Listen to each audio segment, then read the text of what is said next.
Shalom jemaat yang dikasihi Tuhan, kita bersyukur sore hari ini kita bisa berkumpul kembali dalam persekutuan tengah minggu kita. Karena itu sebelum kita bersama-sama mulai untuk memuji dan meninggikan nama Tuhan, saya ajak kita untuk bersatu dalam doa. Bapa dalam surga, terima kasih untuk kesempatan pada sore hari ini. Kami bisa berkumpul kembali sekalipun di rumah masing-masing untuk bersekutu bersama-sama.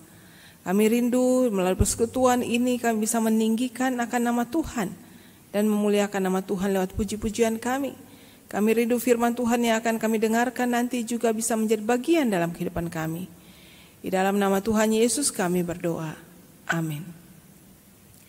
Saudara, pada kesempatan sore hari ini juga saya ingin mengucapkan Xin Nian Kuai Le, Happy Chinese New Year untuk setiap kita yang merayakannya. Kiranya kasih, karunia, dan rahmat Tuhan senantiasa menyertai saudara dan keluarga. Saudara, kita percaya bahwa langkah kehidupan orang yang percaya kepada Tuhan itu senantiasa dibimbing dan disertai. Ada Tuhan yang berjalan bersamanya. Dan karena itu setiap langkah hidup kita adalah anugerah Tuhan. Ada rahmat dan anugerah Tuhan di dalam kehidupan setiap kita. Lagu ini mengingatkan kita bahwa langkah-langkah hidup kita di situ adalah anugerah Tuhan.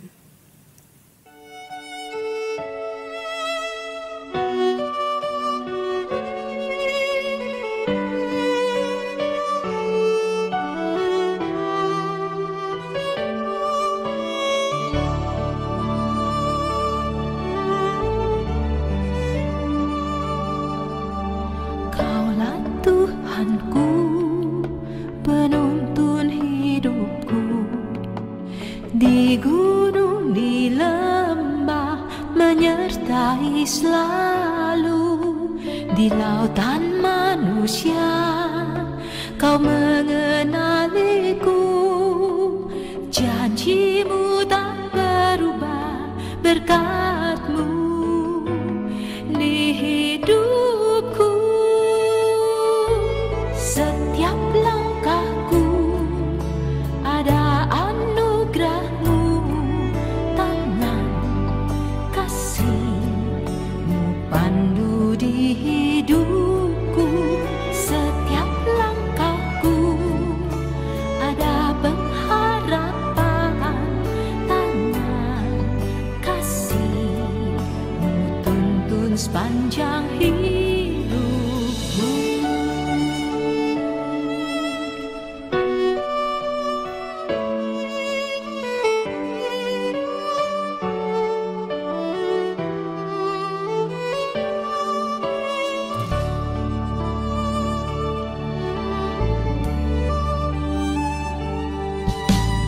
Kaulah Tuhanku, penuntun hidupku. Di gunung, di lembah, menyertai selalu. Di lautan manusia, kau mengenaliku. Janjimu tak berubah, berkat-Mu di hidupku. Setiap langkahku ada anugerah-Mu, tangan kasih-Mu pandu di hidupku. Setiap langkahku ada pengharapan, tangan kasih-Mu tuntun sepanjang hidupku.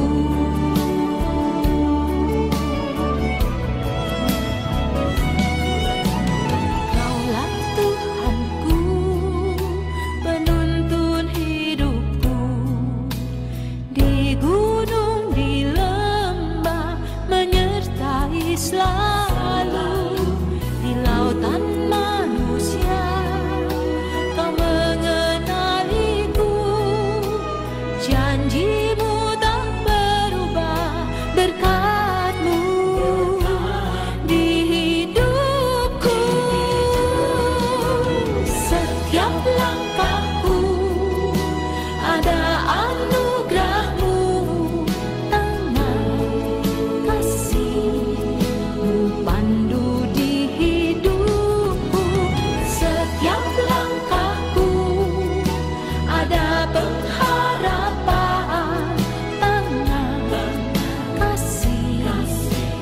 tuntun sepanjang hidupku.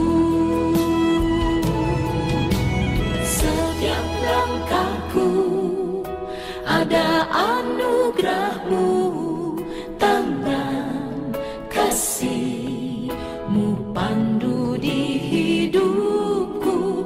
Setiap langkahku ada pengharapan, tangan kasih-Mu tuntun sepanjang hidupku. Sepanjang hidupku, setiap langkahku ada anugerah-Mu, tangan kasih-Mu pandu di hidupku.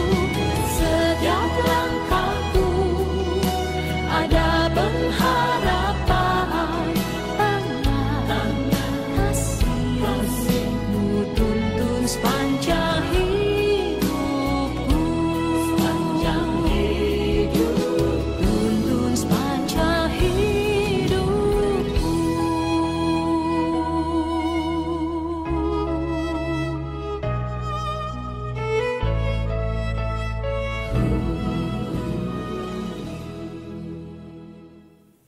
Saudara yang dikasihi Tuhan, kita akan persiapkan hati kita untuk mendengarkan firman-Nya. Oleh karena itu, biarlah pujian ini juga membuat kita mempersiapkan hati untuk mendengarkan firman Tuhan. Dan satu pengakuan bahwa Engkaulah Tuhanku, Engkaulah Allahku.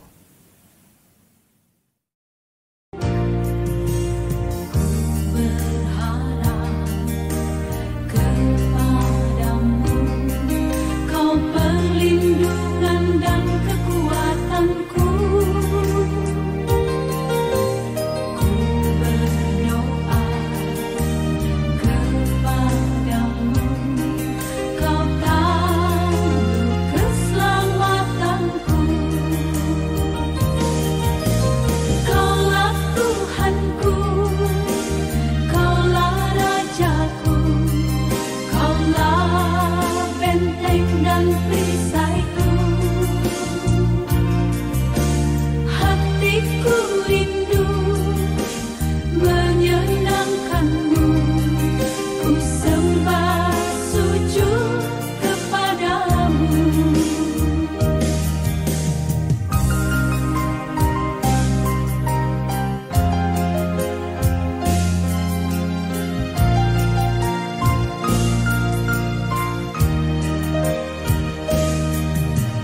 Ku berharap kepadamu, Kau perlindungan dan kekuatanku. Ku berdoa kepadamu, Kau tandu keselamatanku. Kaulah Tuhanku, Kaulah Rajaku, Kaulah benteng dan perisaiku. Hatiku rindu menyenangkan-Mu, ku sembah sujud kepadamu. Kaulah Tuhanku, Kaulah Rajaku, Kaulah benteng dan perisaiku. Hatiku rindu menyenangkan-Mu, ku sembah sujud kepadamu. Ku sembah sujud kepadamu. Mari kita berdoa. Bapa dalam surga, saatnya kami untuk mendengarkan firman Tuhan. Kiranya Allah Roh Kudus berdiam dalam hati kami, supaya kami sungguh-sungguh dibuat mengerti akan firman-Mu, dan diberikan tekad untuk melakukan firman ini hari lepas hari dalam hidup kami. Demi nama Tuhan Yesus kami berdoa. Amin. Saudara, mari saya ajak kita untuk bersama-sama membuka bagian firman Tuhan dari Hosea pasal yang ke-11 ayat 1 sampai dengan ayat yang ke-4. Hosea pasal 11 ayat 1 sampai ayat yang ke-4. Kita akan bersama-sama membacakan bagian ini. Bapak Ibu Saudara bisa memperhatikan Alkitab masing-masing yang ada di rumah. Demikianlah firman Tuhan.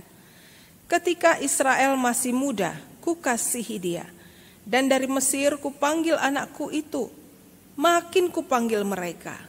Makin pergi mereka itu dari hadapanku. Mereka mempersembahkan korban kepada para Baal dan membakar korban kepada patung-patung. Padahal akulah yang mengajar Efraim berjalan dan mengangkat mereka di tanganku.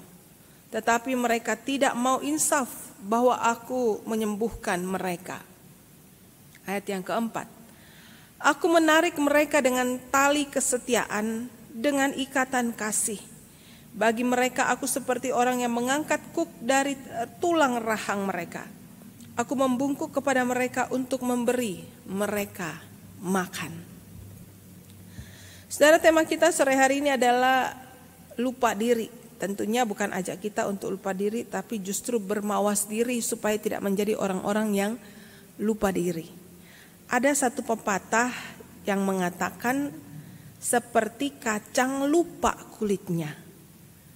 Itu menggambarkan orang yang lupa diri, yang karena keberhasilannya kemudian menjadi sombong dan mulai melupakan rekan-rekan yang ada di sekitarnya, orang-orang yang mendukung dia untuk meraih kesuksesan. Orang yang karena sudah merasa nyaman dalam hidupnya lalu melupakan perjuangannya masa lalu dan kemudian hidup dengan seenaknya. Nah, saudara dikasih Tuhan, ada seorang pemuda di kota Anlu di Tiongkok sana, yang kemudian suatu ketika dia tertangkap oleh polisi yang sedang berpatroli. Apa yang dilakukan Liu, saudara, sehingga dia terancam untuk ditindak pidana oleh polisi-polisi tersebut adalah sebuah tindakan yang sangat tidak terpuji.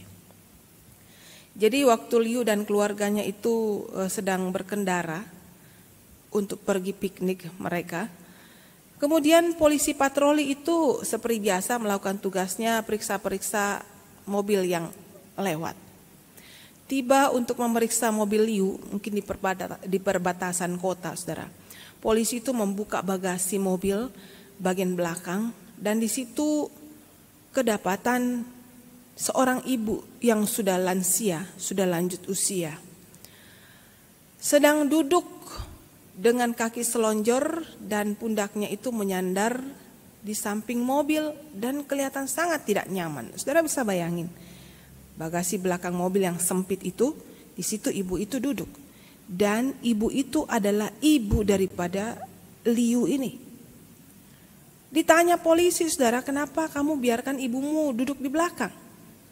Tadinya memang ibunya itu berusaha membela anaknya supaya anaknya itu tidak kena tindak pidana, saudara. Tapi polisi di kota Anlu itu bersikeras untuk tahu kenapa ibu itu duduk di belakang. Akhirnya Liu kasih penjelasan seperti ini, saudara. Iya, ibu saya di belakang. Dia dengan rela untuk pindah ke belakang. Saya tidak ingin anak saya yang duduk di kursi belakang, sap yang kedua mobil itu, terganggu tidurnya karena ibu saya duduk di situ. Anaknya baru usia 4 tahun, saudara. Polisi bilang, bukankah anakmu bisa tidur di pangkuan neneknya? Dia bilang, tidak, lebih nyaman kalau dia tidur di situ, katanya dengan pakai bantalnya.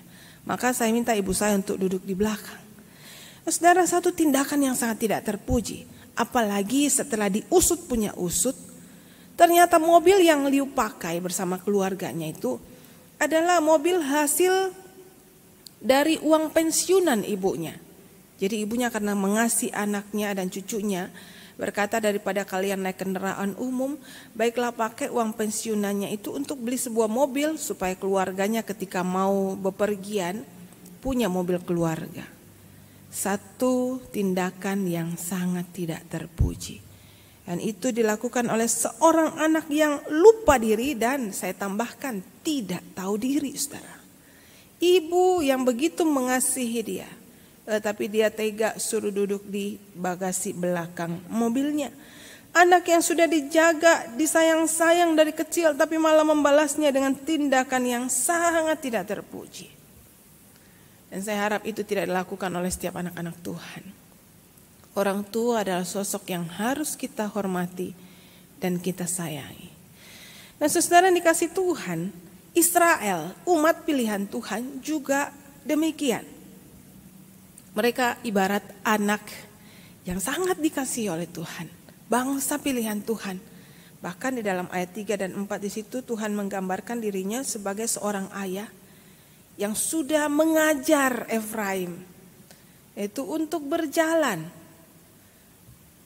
memberinya makan, merawatnya sampai Israel itu menjadi satu bangsa yang dikenal oleh bangsa-bangsa lain. Mereka setelah menikmati hidup yang penuh kedamaian dan kemakmuran, mereka juga menjadi anak yang lupa diri dan tidak tahu diri, saudara. Mereka mulai melupakan Tuhan yang memberkati mereka. Mereka mulai berpaling kepada dewa-dewa bangsa-bangsa asing yang disebutkan di sini para Baal dan patung-patung yang lainnya yang jelas-jelas punya mata tapi tidak bisa melihat, telinga tapi tidak bisa mendengar, karena mereka hanya buatan tangan manusia yang terbuat dari pasir, dari kayu, dan mungkin beberapa dari logam mulia seperti perak dan emas, tetapi tetaplah mereka hanya benda mati, saudara. Mereka lupa akan perbuatan-perbuatan Tuhan dalam hidup mereka. Oleh karena itu Tuhan mengingatkan mereka berkali-kali melalui para nabinya, termasuk Nabi Hosea pada waktu itu, mengenai perjalanan nenek moyang mereka ketika masih ada di Mesir, di dalam perbudakan Mesir. Di situ mereka berseru-seru dalam penderitaannya supaya dilepaskan Tuhan.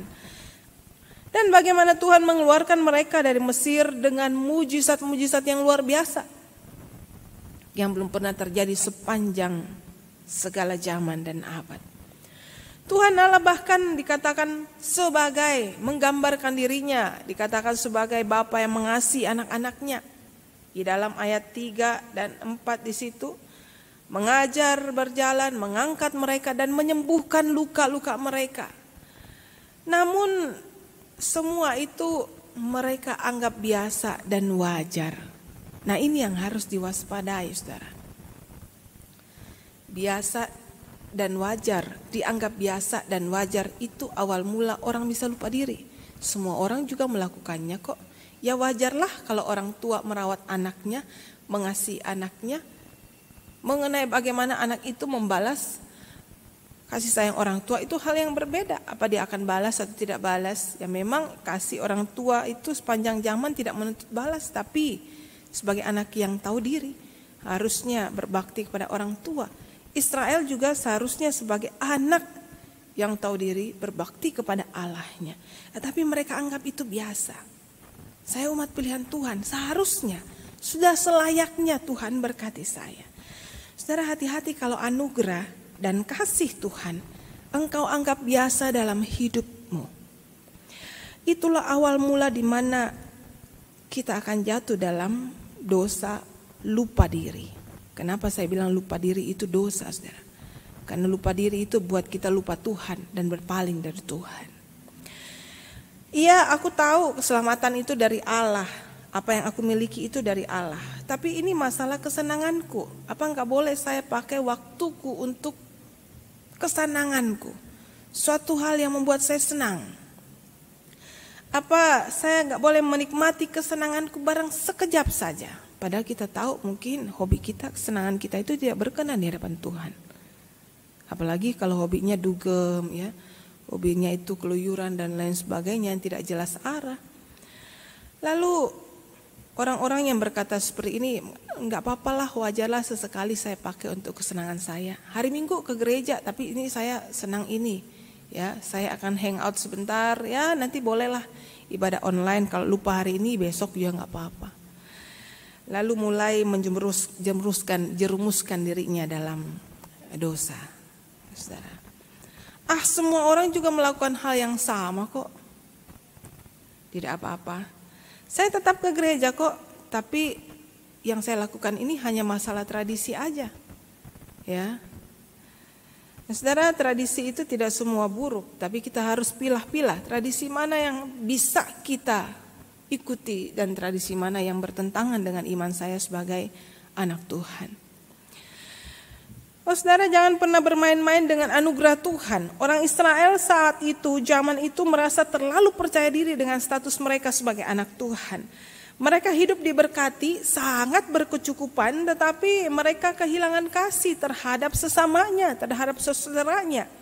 Mereka mulai merampok orang-orang yang lemah dan miskin, menekan mereka. Para tuan-tuan tanah mengambil tanah milik orang lain untuk memperkaya dirinya, saudara.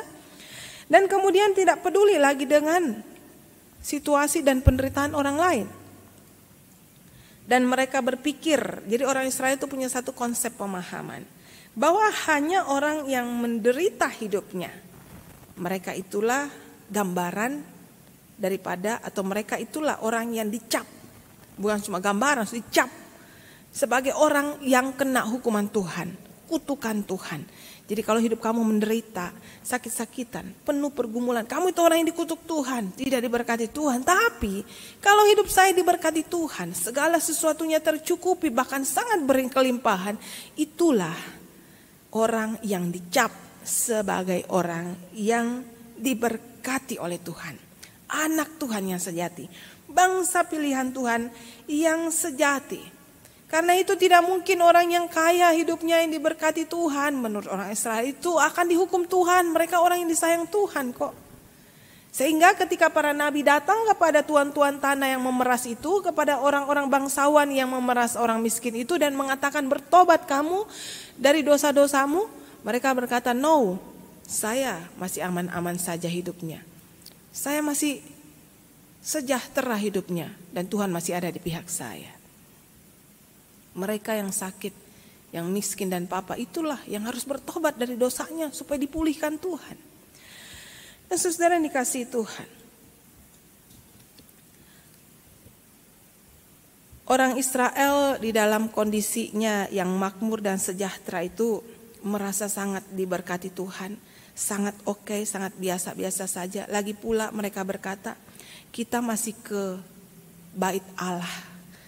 Kita masih menyembah Tuhan kok, sekalipun ada Baal di dalam rumahnya, ada patung-patung lain dalam rumahnya.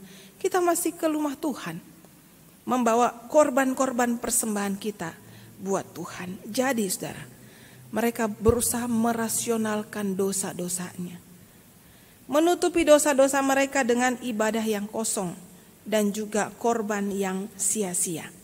Harus berhati-hati dengan pemahaman seperti ini, saudara. Bukankah pemahaman-pemahaman seperti ini juga masih sangat kental sampai zaman ini? Hidup berlimpah dan diberkati, itu berarti anak Tuhan. Kalau sakit dan menderita, itu bukan anak Tuhan. Dia sedang dikutuk Tuhan. Padahal saudara, hidup yang berlimpah dan diberkati itu belum tentu sebagai tanda bahwa saudara dan saya berkenan di hadapan Tuhan. Demikian juga tidak semua persoalan hidup itu adalah penghukuman dari Tuhan.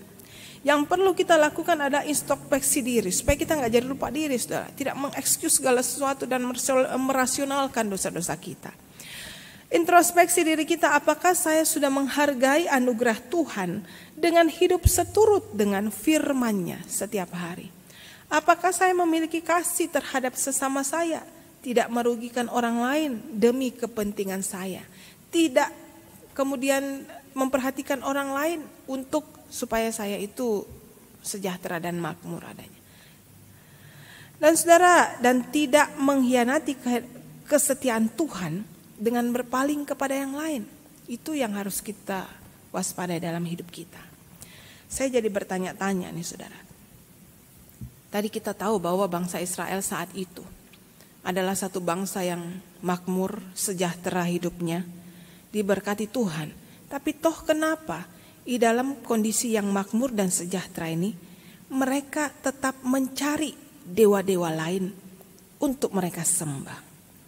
Mereka tetap jatuh di dalam penyembahan berhala. Bukankah seharusnya mereka itu merasa nyaman dengan hidup yang diberkati oleh Tuhan? Mereka malah mengadopsi dewa Baal yang dipercaya dapat memberi kemakmuran dan kejayaan kepada mereka. Bukankah mereka sudah makmur dan jaya saat itu, saudara? Hidupnya nyaman. Nah, ini bahaya dari jiwa yang tidak pernah puas. Dan ini warisan dosa dari nenek moyang kita, saudara. Saya pikir semua orang punya bibit untuk tidak pernah puas dengan apa yang dia miliki. Kalau itu tidak kita pagari dengan rasa bersyukur kepada Tuhan. Ini bawaan manusia berdosa, sekalipun sudah kaya raya tetapi tetap merasa tidak puas, ingin lebih dan lebih lagi, bahkan melakukan hal-hal yang tidak berkenan di hadapan Tuhan supaya lebih makmur lagi, saudara. Mereka adalah bangsa Israel ini, sekalipun mereka kaya dan makmur, tapi sejatinya kalau dibandingkan memang dengan bangsa-bangsa yang ada di sekitarnya, mereka hanya termasuk bangsa kecil yang ada di Timur Tengah sana. Kalau saudara perhatikan di map atau peta, itu katanya wilayah Israel itu hanya 1/3 atau 1/4 dari Pulau Jawa, saudara.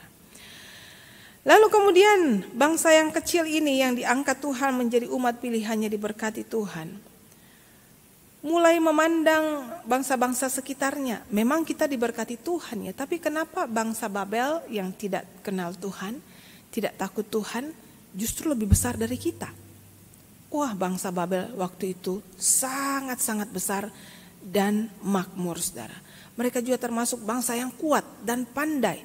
Kalau saudara perhatikan tata kota Babylon saat itu sangat luar biasa. Lalu mereka tengok lagi ke sebelah mereka yang lain. Di situ ada bangsa Asyur dengan tentaranya yang kuat-kuat dan gagah perkasa, kuda-kudanya yang besar-besar, dan mereka kagum. Kenapa bangsa-bangsa yang tidak kenal Tuhan, yang tidak takut Tuhan justru lebih diberkati daripada kita, bangsa pilihan Tuhan. Coba kita tengok ada apa di sana. Saudara, lagi pula pemahaman orang zaman dulu itu adalah kemakmuran sebuah bangsa. Itu bukan hanya hasil kerja keras mereka, tetapi itu sangat berkaitan erat dengan dewa-dewa yang mereka sembah. Jadi semakin makmur sebuah bangsa atau kerajaan, itu pasti karena dewa mereka yang besar.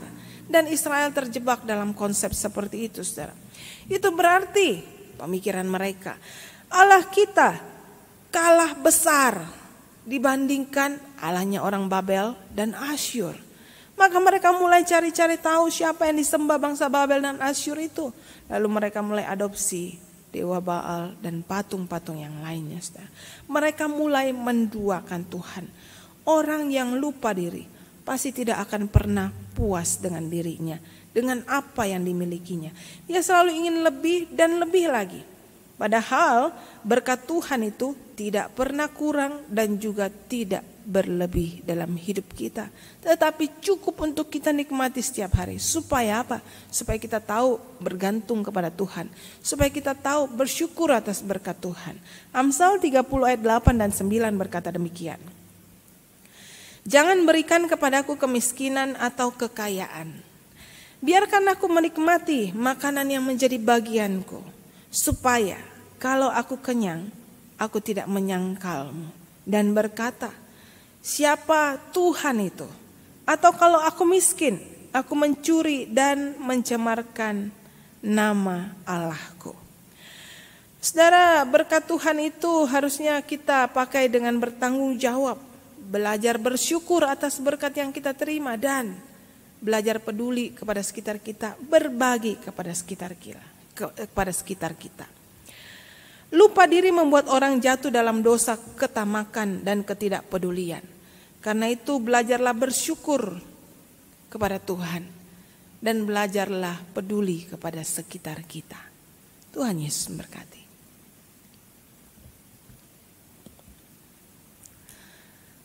Bapa dalam surga, hari ini kami membaca dan merenungkan satu firman Tuhan yang sangat indah.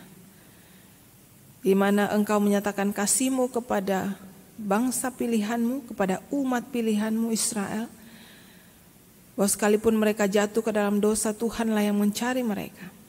Dan kami percaya firman ini juga bukan hanya untuk bangsa Israel, tetapi untuk setiap kami, anak-anak Tuhan yang hidup pada zaman ini. Bahwa dimanapun kami berada, Di situ Tuhan selalu rindu untuk mencari kami. Tuhan selalu rindu untuk menarik kami dekat kepada Engkau. Karena Engkaulah adalah Bapa kami yang kekal, Bapa kami yang penuh kasih. Karena itu Tuhan, ingatkan kami selalu akan kasih-Mu yang besar dalam kehidupan kami. Ingatkan kami selalu akan berkat-berkat yang sudah kami terima dari Tuhan. Sehingga kami menjadi orang-orang yang tidak mudah menyerah dan tidak sedikit-dikit mengeluh atas hidup kami. Tetapi kami menjadi orang-orang yang selalu bersyukur kepada Tuhan dan peduli kepada sekitar kami. Jauhkan kami dari ketamakan dan lupa diri. Jadikan kami anak-anak Tuhan yang mengasihi Engkau senantiasa. Kami juga berdoa saat ini untuk saudara kami yang sedang sakit. Tuhan kiranya memberkati mereka, baik yang ada di rumah sakit maupun di rumah masing-masing. Sabar yang sudah sekian lama ada dalam kesakitannya. Tuhan, Engkau adalah Allah penyembuh kami, tabib yang ajaib kami. Karena itu kami mohon kuasa Tuhan yang menjamah dan menyembuhkan saudara kami ini. Kuasa Tuhan yang memulihkan mereka dari segala kesakitannya. Dan kami juga berdoa Tuhan, untuk mereka yang ada dalam segala persoalan kehidupan, kami percaya di situ ada tangan Tuhan yang penuh kuasa dan kasih juga untuk saudara-saudara kami ini. Karena itu Engkau sendiri akan memberikan solusi yang terbaik bagi setiap mereka yang ada dalam pergumulan dan persoalan kehidupan. Ya Tuhan, kami juga tidak lupa berdoa untuk bangsa dan negara kami. Kami percaya tangan Tuhan yang memegang kendali atas segala sesuatu yang terjadi atas bangsa kami dan seluruh dunia ini. Dan karena itu dengan segala kerendahan hati kami datang dan memohon, biar tangan kuasa Tuhan juga yang menghentikan segala sesuatu yang kami alami saat ini. Menghentikan pandemi yang kami alami saat ini. Memulihkan kondisi kami. Supaya kondisi dunia kembali bisa normal dan anak-anak Tuhan bisa kembali punya kerinduan datang ke rumah Tuhan untuk berbakti dan melayani Tuhan. Terpuji nama Tuhan. Di dalam nama Tuhan Yesus kami berdoa. Amin.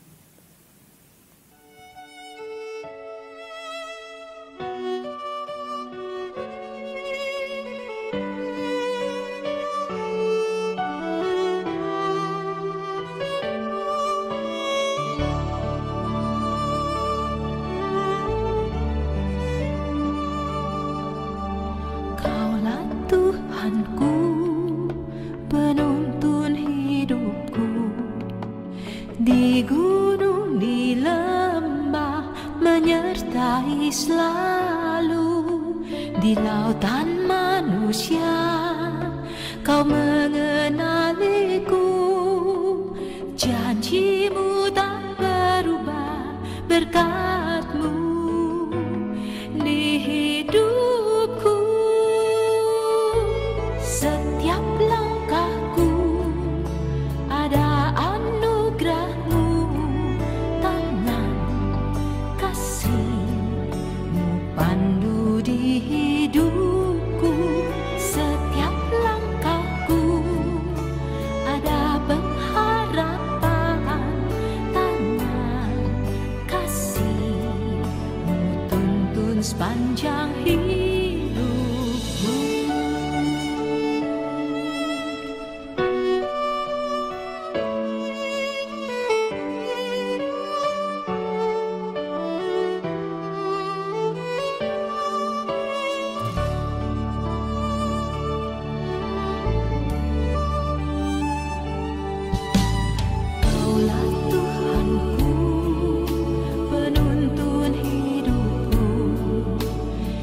Gunung di lembah menyertai selalu,